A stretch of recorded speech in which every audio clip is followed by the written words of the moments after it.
مصیبت میں مسلمان کی مدد کرنا یہ بہت اچھا کام ہے، اس کا بہت بڑا فائدہ ہے اور اس پر بہت بڑا اجر ہے۔ میرے آقا صلی اللہ تعالیٰ علیہ وآلہ وسلم نے ارشاد فرمایا، 3 آدمی ایسے ہیں جن کو اللہ تعالیٰ اپنے عرش کے سائے میں جگہ عطا فرمائے گا جب کسی شے کا سایہ نہ ہوگا رب کے عرش کے سوا، تو رب کے عرش کا سایہ ہوگا۔ ان خوش نصیبوں کو، خوش قسمتوں کو ملے گا۔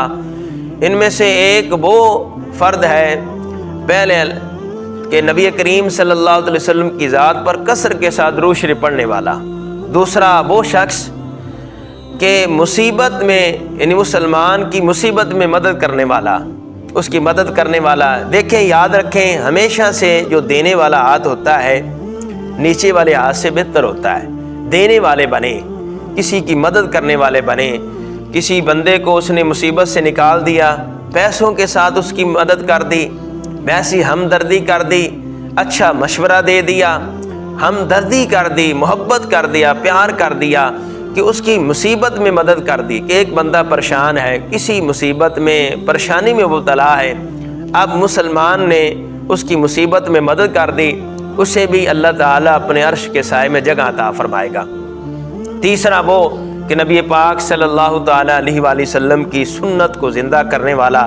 ایک اور جگہ پر پیارے آقا صلی اللہ تعالیٰ علیہ وآلہ وسلم نے ارشاد فرمایا کہ بندہ جائز کام کرتا ہو، حلال رزق کماتا ہو اور میری سنت پر عمل کرتا ہو، لوگ اس پر اعتماد کرتے ہوں، یہ ہمارا نقصان نہیں کرے گا، ہمیں تکلیف نہیں پہنچائے گا۔ اگر کوئی اس کے پاس مشورہ لینے آئے تو مشورہ صحیح دیتا ہو، کوئی چیز صحیح کروانے آ جائے تو صحیح کرتا ہو۔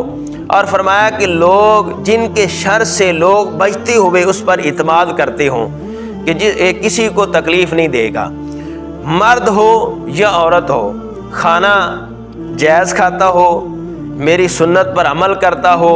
میرے کریم آقا صلی اللہ تعالیٰ علیہ وآلہ وسلم نے ارشاد فرمایا، مرد ہو یا عورت ہو، میرا رب اسے جنت عطا فرمائے گا۔